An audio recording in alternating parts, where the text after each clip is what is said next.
memahami kebutuhan belajar siswa sehingga pembelajaran dapat disesuaikan gitu, untuk mencapai tujuan tertentu di kelas itu. Nah untuk untuk yang kedua itu yang mana S itu State Performance Objective, yang artinya itu menetapkan tujuan pembelajaran. Nah jadi seorang guru itu menerapkan tujuan pembelajaran yang jelas, yang menggambarkan kompetensi pengetahuan, kemudian keterampilan dan juga sikap yang diharapkan siswa itu sudah mencapai pembelajaran itu. Jadi di dalam tahap menetapkan tujuan pembelajaran itu harus jelas gitu. Jadi si guru itu ketika merencanakan sebuah tujuan gitu ya, itu juga harus ketika menetapkan sebuah tujuan itu harus jelas gitu. Apa aspek-aspek yang nantinya akan dicapai oleh si peserta didik itu gitu.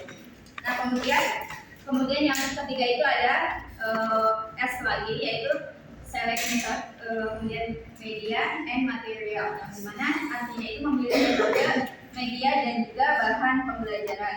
Nah jadi di sini guru itu memilih metode pengajaran, kemudian media pembelajaran dan juga bahan-bahan berdasarkan karakteristik siswa.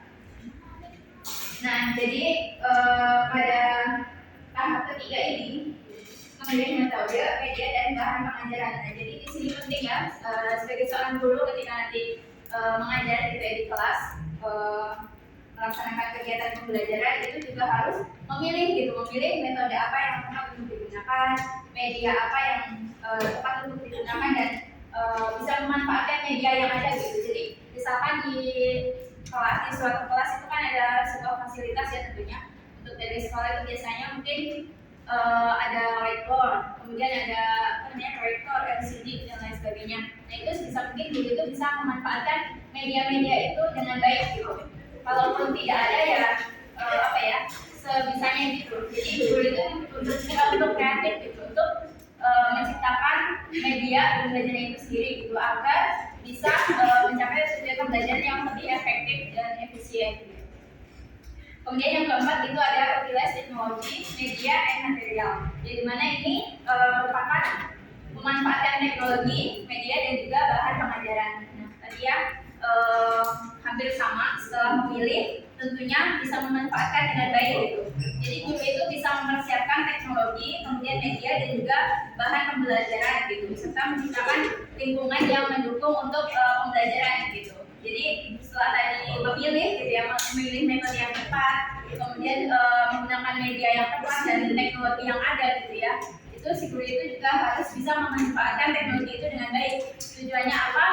Tujuannya supaya siswanya itu atau peserta didik itu bisa mencapai pembelajaran itu dengan baik gitu, untuk mendukung si siswa itu untuk memudahkan gitu ya, menerima pembelajaran, menerima informasi itu gitu dari si gurunya. Kemudian untuk yang tahap kelima itu ada require learner participation, yang dimana itu mengaktifkan keterlibatan siswa. Nah jadi di sini guru itu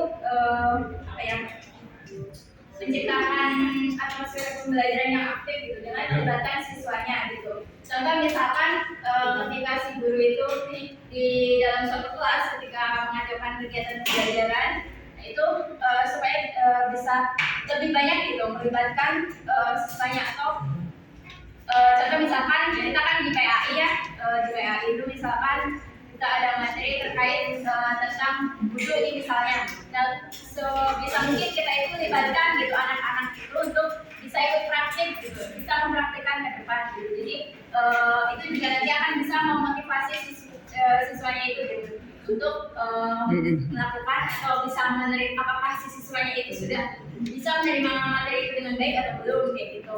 Nah itu nanti bisa dilihat dari cara prakteknya gitu. Atau misalkan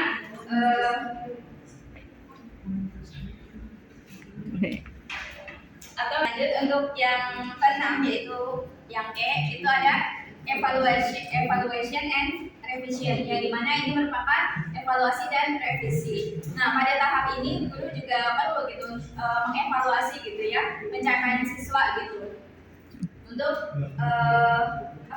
jadi untuk revisi ini evaluasi dari revisi ini kita bisa tahu gitu, sejauh mana kegiatan belajar mengajar kita gitu ya, yang apa materi yang akan kita sampaikan pada peserta didik itu sudah sejauh mana gitu dipahami oleh si peserta didik itu.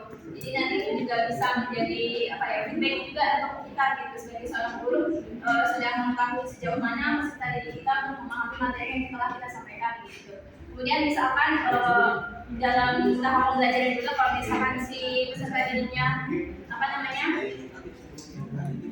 belum ngerti gitu ya, atau misalkan ada kendala terkait media ataupun teknologi gitu yang kita gunakan karena kita berbicara media dan teknologi gitu ya, sebisa mungkin kita bisa mencari solusi gitu. Misalkan ya sekolah nggak memfasilitasi LCD atau proyektor gitu ya, untuk mempermudahnya. Nah jadi kita nanti bisa pakai alat yang kita punya gitu. Contoh kita punya laptop, ya kita bawa laptop kita gitu untuk misalkan apa namanya, untuk apa namanya pembelajaran apa, misalkan ada materi terkait yang berhubungan dengan menonton gitu ya, misalkan untuk memperlihatkan sebuah gambar gitu secara visual, kita bisa pakai laptop kita atau pakai HP misalkan gitu. Jadi di tahap evaluasi dan revisi itu ya, lanjutkan aja teh, lanjut. Tuh bukunya, kade kan ya, Mayuna kade ya, sarong teh. Nah, lalu kemudian itu tadi ya, ada 6 langkah gitu ya yang perlu kita tempuh gitu untuk mencapai tujuan pembelajaran di kelas dengan melalui media atau teknologi yang tadi sudah dijelaskan itu merupakan langkah-langkahnya gitu. Jadi kalau misalkan kita bisa melaksanakan langkah-langkah itu gitu ya, insya Allah apa namanya, ini karena ini merupakan sebuah salah satu apa ya, solusi gitu ya, untuk bisa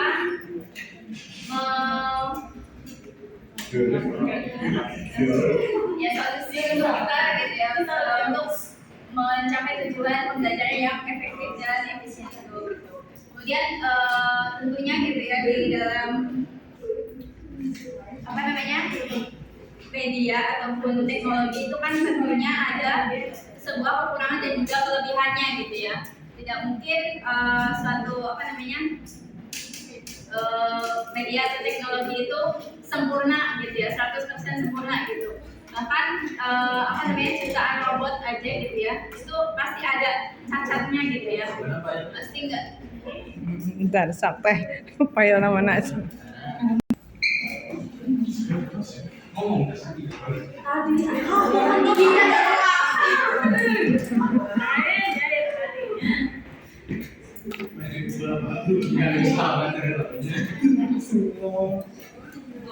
Nah kali ini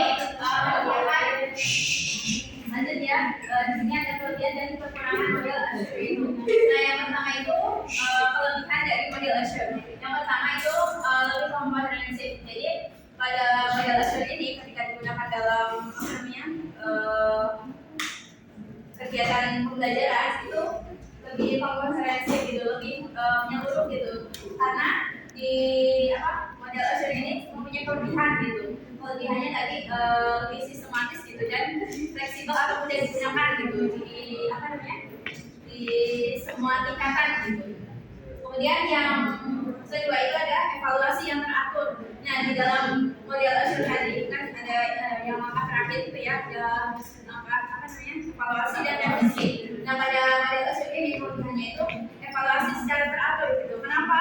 Karena di evaluasi secara teratur ketika apa namanya kita telah menerapkan pembelajaran itu gitu ya di dalam satu kelas gitu, itu tentunya perlunya evaluasi gitu yang teratur agar kita tahu gitu sejauh mana pemahaman peserta didik kita gitu dalam memahami materi, kemudian dan juga tentunya kita bisa mengeksplor gitu anak-anak peserta didik kita itu sudah sejauh mana perkembangannya, kemudian dari aspek kognitif, kemudian afektifnya dan aspek lainnya gitu. Kemudian yang ketiga itu partisipasi pembelajaran.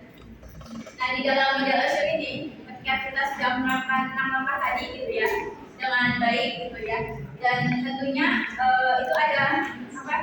Ada sebuah inovasi ya, karena tadi kan di langkah ketiga, oh ya, jadi itu kan memilih apa?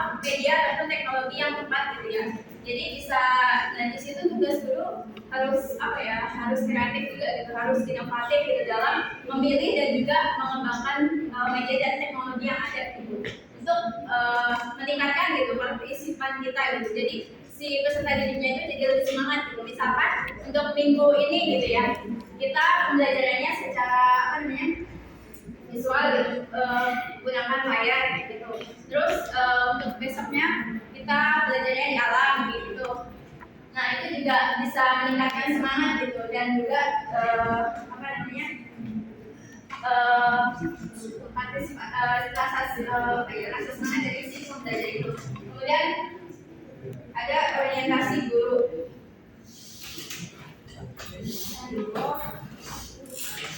Nah, pada orientasi guru ini adalah model ini menyiratkan peran guru dalam menyampaikan materi dan mengelola kegiatan kelas. Jadi guru di sini memiliki apa ya, peran yang lebih gitu dalam memandu pembelajaran dan juga mengelola kelas atau memanage kelasnya gitu. Nah, kemudian contohnya misal dalam sebuah pembelajaran seni gitu ya, guru itu bertanggung jawab untuk mengajarkan teknik seni yang baik kepada siswa. Kalau misalkan kita di PAI gitu ya, kita ingin mengajarkan apa namanya kaligrafi ya, menulis Arab dengan baik dan benar. Nah, kita beri contoh dulu gitu sebagai seorang guru, kita harus bisa juga gitu, walaupun nggak bagus-bagus amat gitu, tapi kita tahu tekniknya gitu ya, kita udah tahu tekniknya, kita bisa mengajarkan hal itu kepada si peserta didik itu. Nah kemudian yang selanjutnya itu pemilihan dan pemanfaatan media. Nah pada kelebihannya lagi dalam apa namanya model Azure ini tadi ya ada beberapa langkah tadi. Yang ketiga ya kalau nggak salah. Nah tadi pemilihan dan pemanfaatan media. Nah di sini sebagai baru guru juga kita dalam model Azure ini kita punya pilihan gitu. Kita bebas memilih dan memanfaatkan media ataupun teknologi yang ada gitu. Jadi kita bisa memilih media mana yang akan kita gunakan untuk mata pelajaran apapun itu. Nah kemudian juga bisa memanfaatkan media yang ada gitu. Kemudian fleksibilitas ya. Jadi bersifat fleksibel ya tadi ya. Jadi model ini bisa apa ya, diterapkan sendiri gitu oleh guru gitu. Dan memberikan fleksibilitas dalam penerapannya atau dalam implementasinya gitu. Nah contoh di model Azure ini itu tidak hanya dapat digunakan pada satu mata pelajaran saja, tidak khusus gitu, fokusnya misal hanya matematika saja atau misalkan ke PAI aja. Tapi di model Azure ini punya kelebihan fleksibel ya, yaitu sifatnya mudah untuk dipakai untuk di semua mata pelajaran gitu. Nah kemarin juga saya pernah baca juga model Azure ini juga diterapkan pada mata pembelajaran kimia, kemudian matematika, dan itu sangat menarik gitu di dalamnya. Mereka itu apa ya, si guru itu bisa menerapkan media Azure ini dengan memanfaatkan media dan teknologi yang ada gitu. Jadi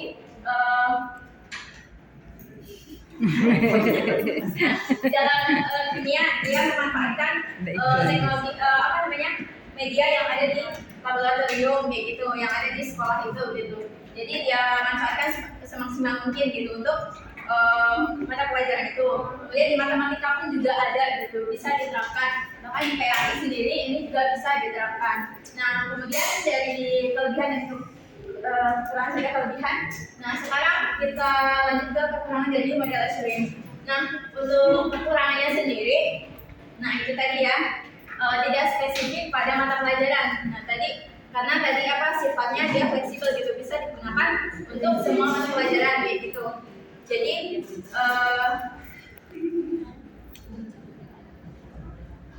model ini model Azure ini tidak mencakup suatu mata pelajaran tertentu gitu, sehingga